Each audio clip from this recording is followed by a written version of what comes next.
নমস্কার। খবরে প্রথমে দেখে নেব আজকের শিরোনাম। বন্যা নিয়ে রাজনীতি করা উচিত হবে বলে মনে হয় না, বললেন রাজন্না হালদার। দাদা আসছেন, নিজের ডেরায় পা রেখেই চমকে যাবেন অনুব্রত। কি এমন আয়োজন, চমকে যাবেন শুনে। লোকসভার বিরোধী নেতা রাহুল গান্ধীকে প্রাণনাশের হুমকির প্রতিবাদে বুনিয়াদপুরে বিক্ষোভ প্রদর্শন।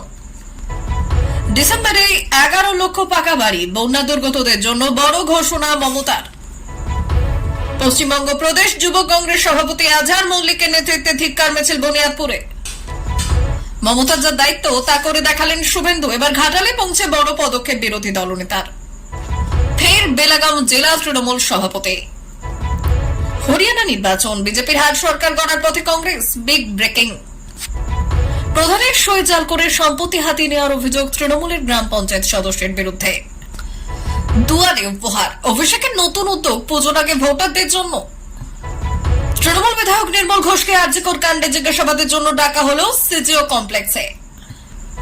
সব ছুটি বাতিল, পুজোর আগে বলে দিলেন মুখ্যমন্ত্রী মমতা বন্দ্যোপাধ্যায়। সাহসী মন্তব্যে অরিত্তর প্রশংসা। লক্ষ্মীর ভান্ডার ও অভিজিৎ গঙ্গোপাধ্যায়কে আক্রমণ। আসছি বিস্তারিত খবরে। কেষ্ট ফিরবেন বীরভূম, তাই পরবর্তী পরিস্থিতিতে দলের পদক্ষেপ ঠিক করতে জরুরি বৈঠকে তৃণমূলের বীরভূমের নেতারা। অনুব্রতর অনুগামী বলে পরিচিতরাই বৈঠক করলেন। আর সেই তৃণমূল জেলা সভাপতি অনুব্রত মণ্ডলের প্রত্যাবর্তনকে স্বাগত জানিয়ে তরুণী সেজেছে বোলপুর।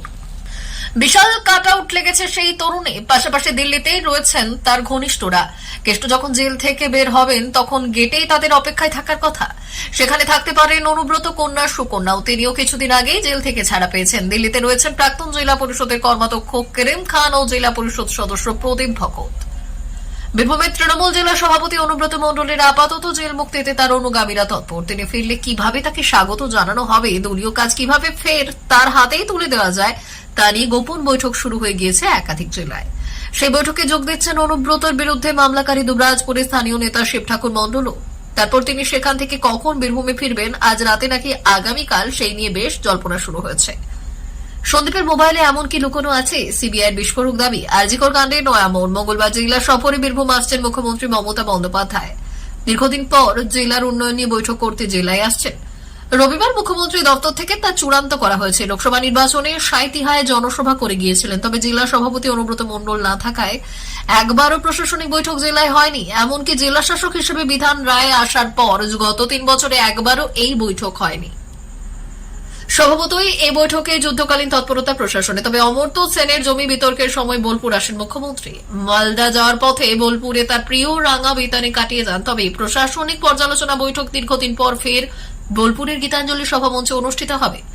জেলা প্রশাসন সূত্রে জানা গিয়েছে, মঙ্গলবার দুপুর 1টায় এই সভায় জেলার উন্নয়ন নিয়ে তিনি কথা বলবেন। আবার অন্যদিকে মঙ্গলে অনুব্রতর সঙ্গে কি দেখা হবে মুখ্যমন্ত্রী, তা নিয়ে চলছে জল্পনা। মুখ্যমন্ত্রী কি আবার বীরভূমের দায়িত্ব কেষ্টর হাতে দিয়ে ফিরবেন, এই সমস্ত প্রশ্ন ঘোরাফেরা করছে এখন তৃণমূল কর্মীদের মধ্যে। আজ থেকে ফের একবার প্রশাসনিক সফর শুরু করলেন মুখ্যমন্ত্রী মমতা বন্দ্যোপাধ্যায়। আজ পূর্ব বর্ধমানে প্রশাসনিক সভা করলেন তিনি। এই বৈঠকের পর সাংবাদিকদের মুখোমুখি হয়ে বন্যা পরিস্থিতি নিয়ে সরব হলেন তৃণমূল নেত্রী। আবারও কেন্দ্র সরকার এবং ডিভিসিকে চাচা ছোলা ভাষায় বিঁধলেন তিনি। এর আগেই 2 দফায় প্রধানমন্ত্রী নরেন্দ্র মোদীকে এই বিষয়ে দীর্ঘ চিঠি দিয়েছেন মমতা। ভাদ্রের শেষ লগ্নে লাগাতার ভারী বৃষ্টি এবং ডিভিসির জল ছাড়ার কারণে রাজ্যের একাধিক জেলায় বন্যা পরিস্থিতি। বিশেষ করে হুগলি, 2 মেদিনীপুর, বাঁকুড়া, বীরভূম কার্যত বানভাসী। গত সপ্তাহে বৌদ্ধ বৃহস্পতিবার বন্যা কবলিত এলাকা পরিদর্শনে গিয়েছিলেন মুখ্যমন্ত্রী। এদিন প্রশাসনিক বৈঠকের পর মমতা বললেন, ভোটের জন্য যে টাকা খরচ হয় তার একাংশ দিলেও বন্যা পরিস্থিতি আটকাতে পারতাম। কেন্দ্র সরকারকে বলবো, আপনারা বড় বড় মূর্তি তৈরি করে কোটি কোটি টাকা ব্যয় করেন। এবার একটু বন্যা পরিস্থিতির দিকে দেখুন। বাংলার অবস্থা নৌকোর মতো। ঝাড়খণ্ডে বৃষ্টি হলেই আমাদের চিন্তা বাড়ে, কারণ তারা নিজেদের বাঁচাতে জল ছেড়ে দেয়।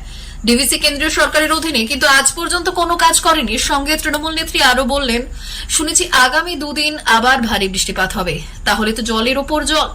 আমরা 24 ঘন্টা বন্যা পরিস্থিতির ওপর নজর রাখছি। ডিসেম্বরে 11 লক্ষ পাকা বাড়ি তৈরির জন্য সরকার টাকা ছাড়বে। পঞ্চায়েত দপ্তরকেও বলা হয়েছে, জল কমলেই যেন সমীক্ষার কাজ শেষ হয়। আমি সমস্ত জেলা প্রশাসক এবং পুলিশ প্রশাসনকে সাধারণ মানুষের পাশে থাকতে বলেছে। মুখ্যমন্ত্রী মনে করেন, বন্যা পরিস্থিতিতে তৃণমূল দল হিসেবেও মানুষের পাশে ছিল। তিনি বলেছেন, সরকার যেরকম করছে। পুলিশ অনেক জায়গায় কমিউনিটি কিচেন করেছে। পাশাপাশি আমাদের দলের তরফেও ব্যবস্থা নেওয়া হয়েছে। আমি বিধায়কদের বলেছি তাদের কোটার টাকা দিয়ে গ্রামীণ রাস্তাগুলো যতটা পারবেন মেরামত করুন। আমি সাংসদদের কাছেও একই অনুরোধ রাখবো, আর বিরোধীদের বলবো কাজ করলে ভুল হয়। এখন বিরোধিতা না করে আসুন আমরা একসঙ্গে বন্যা কবলিত মানুষের পাশে দাঁড়াই।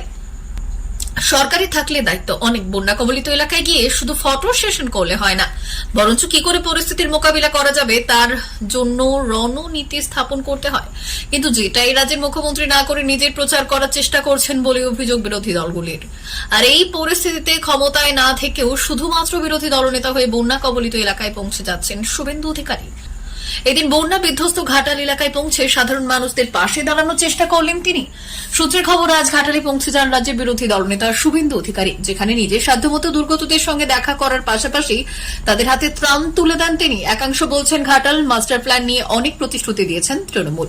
এখনকার সাংসদ দীপক অধিকারী ওরফে দেব, কিন্তু তিনি 11 বছর হয়ে গেল সাংসদ, এখনো পর্যন্ত সেই ব্যাপারে কাজ কিছুই হয়নি। আজকে যদি সেই প্রকল্পের বাস্তবায়ন হতো তাহলে হয়তো ঘাটালের মানুষকে এত বিপদের মুখে পড়তে হতো না। তাই যেটা সরকারের করার কাজ সেটা রাজ্য না করে মানুষের পাশে দাঁড়িয়ে প্রকৃত বন্ধু হওয়ার চেষ্টা করলেন শুভেন্দু অধিকারী। দিনের শেষে তেমনটাই বলছেন রাজনৈতিক বিশেষজ্ঞরা। কংগ্রেস সাংসদ দীপেন্দ্র সিং হুডা এবার বড় বার্তা দিয়েছেন।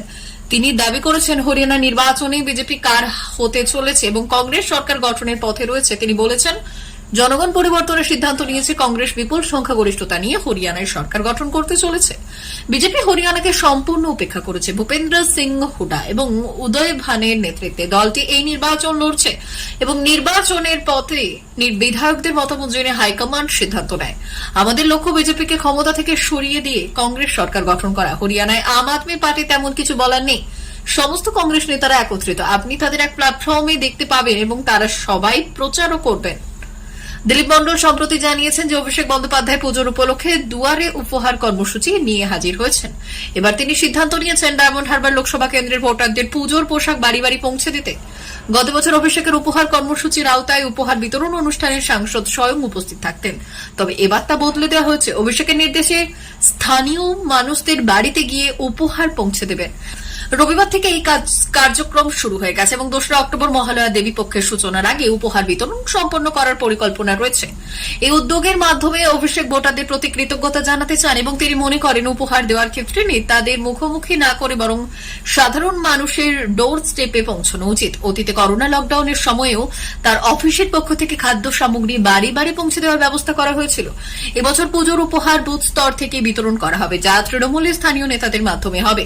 আশা করা যাচ্ছে সেপ্টেম্বর মাস শেষ হওয়ার আগেই সমস্ত উপহার সাধারণ মানুষের কাছে পৌঁছে যাবে। সব ছুটি হয়ে গেল বাতিল। পুজোর আগে বন্যা পরিস্থিতি নিয়ে সরকারি কর্মীদের এই নির্দেশ দিল মুখ্যমন্ত্রী মমতা বন্দ্যোপাধ্যায়। আজ বর্ধমানে বন্যা নিয়ে প্রশাসনিক বৈঠক শেষে এই বার্তা দিলেন মুখ্যমন্ত্রী। মুখ্যমন্ত্রী বললেন, সব বিডিও, সব এমএলএ, পঞ্চায়েত সবাইকে বলে দিয়েছি, ভোটের সময় যে টাকা খরচ করে কেন্দ্র তার কিছু যদি রাজ্যের জন্য রাখতো তাহলে মানুষকে আজ এত বিপদে পড়তে হতো না। সেসব এখন ভেবে লাভ নেই, মানুষের পাশে আমরাই দাঁড়াই, সেটাই করব। তাই সবার ছুটি বাতিল করে কাজে নেমে পড়তে হচ্ছে।